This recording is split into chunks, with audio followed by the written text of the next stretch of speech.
নামাজ কায়েম করুন বন্ধু, কারণ এপারের চেয়ে ওপারের জীবন বেশি সুন্দর।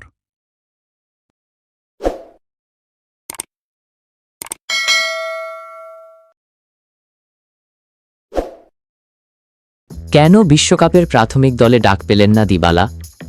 2022 কাতার বিশ্বকাপ জয়ী আর্জেন্টিনা দলের সদস্য ছিলেন পাওলো দিবালা। ফাইনালে টাইব্রেকারে গোল করে শিরোপা জয়ে গুরুত্বপূর্ণ অবদানও রেখেছিলেন তিনি। তবে সেই বিশ্বকাপে দিবালার মাঠে থাকার সময় ছিল মাত্র 17 মিনিট।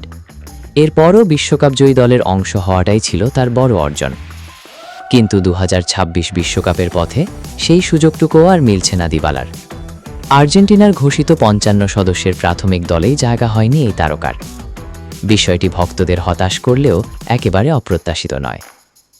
32 বছর বয়সে এই ফুটবলারের প্রতিভা নিয়ে কখনো প্রশ্ন ওঠেনি, তবে দীর্ঘদিন ধরেই চোট এবং ফিটনেস সমস্যা তাকে ভুগিয়েছে। পেশির চোটের কারণে 2024 সালের সেপ্টেম্বরে সর্বশেষ আর্জেন্টিনার জার্সিতে খেলেন দিবালা। এরপর 1 বছরের বেশি সময় তাকে জাতীয় দলে ডাকেননি কোচ লিওনেল স্ক্যালোনি।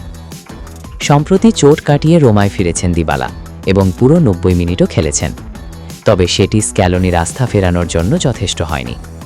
এর আগে 2024 কোপা আমেরিকার দলেও জায়গা পাননি তিনি। দিবালার বাদ পড়ার পেছনে কেবল ফিটনেস নয়, কৌশলগত কারণও রয়েছে। স্ক্যালোনির দলে এখন গতিময় প্রেসিং, দ্রুত আক্রমণ এবং ডিফেন্সিভ ওয়ার্ক রেটকে বেশি গুরুত্ব দেওয়া হয়। সৃষ্টিশীল হলেও অফ দ্য বলে দিবালার কার্যকারিতা তুলনামূলক কম। পাশাপাশি আর্জেন্টিনার আক্রমণ ভাগে এখন তরুণ ও গতিময় খেলোয়াড়ের অভাব নেই।